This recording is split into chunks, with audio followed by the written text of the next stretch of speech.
One of the ways to detect who's an energy vampire and who's not, a time and energy vampire, someone who you don't want to be around, is to see how they behave when they walk over to you. You know what I do usually when I walk over to someone?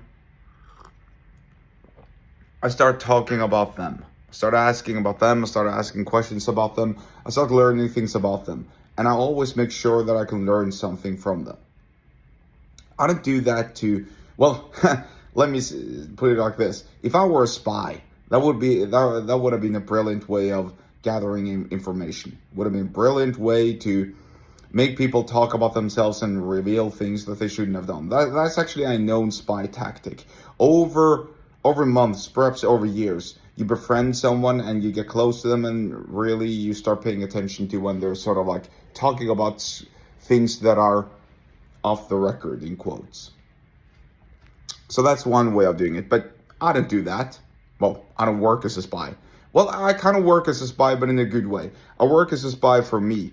And the reason why I work as a spy for me is I walk over to someone and I start talking about them. I start asking them how their how their day is, not how their days are, but well, maybe how their days are, but certainly how their day is, what they're doing, what they've been doing lately, and so on. And I get to know them, and I'm curious, and I'm eager to learn, and I want to learn because I am interested in them, and that makes me interesting to them.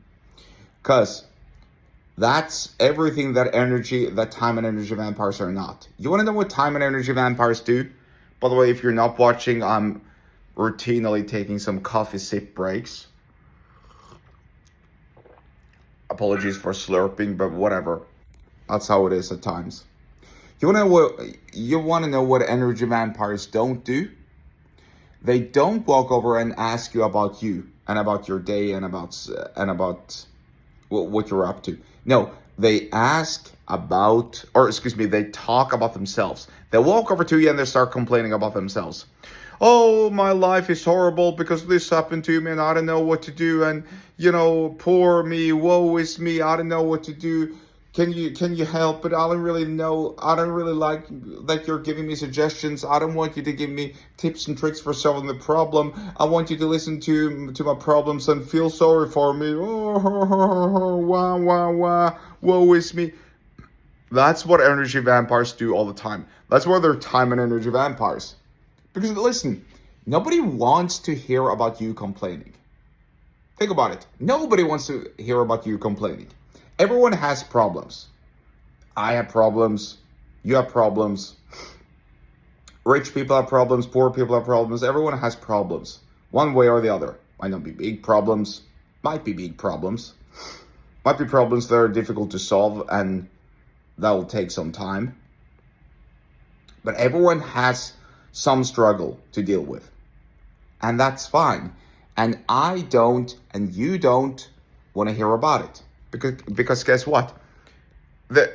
We can't do anything about it. Unless you and I are working together in a business and there is a challenge with let's say we're running an olive oil business. We're shipping olive oil to all over the world. And there is a challenge in the supply chain logistics.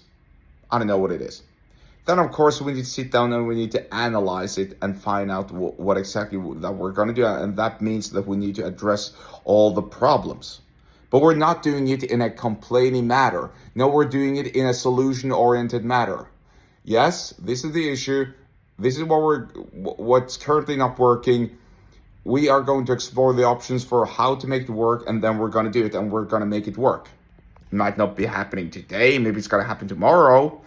Or maybe it's going to happen next week. Who knows? But it is going to happen. Energy vampires don't do that. Because they don't want the solution. Oh, I'm so overweight. I'm so fat. I look so ugly. Nobody wants to talk to me. Nobody wants to come over and talk to me. Boho, listen to me. Listen to me complain. But no, I don't want the solutions. They don't want the solutions. They want to keep delving and diving into the problems. and they want you to delve and dive into their problems as well. That's why they're time and energy vampires. So that's a brilliant way of detecting who's a time and energy vampire. If they walk over to you, if they start complaining about their lives, and if they never stop complaining, and it's this soul-sucking, awful waste of time and energy, and you leave the conversation feeling poorer. You leave the conversation feeling worse. You leave the conversation feeling bad. That's how you know that you're dealing with an energy vampire, when you're leaving the conversation feeling worse than you were before. I do the opposite. I make sure that people leave the conversation feeling better than they were before. So think about that. And if you want to learn more about how to avoid time and energy vampires, go get subscribed to my email list. The link to do so is in the episode description below, wherever you're watching or listening to this, and I'll see you later.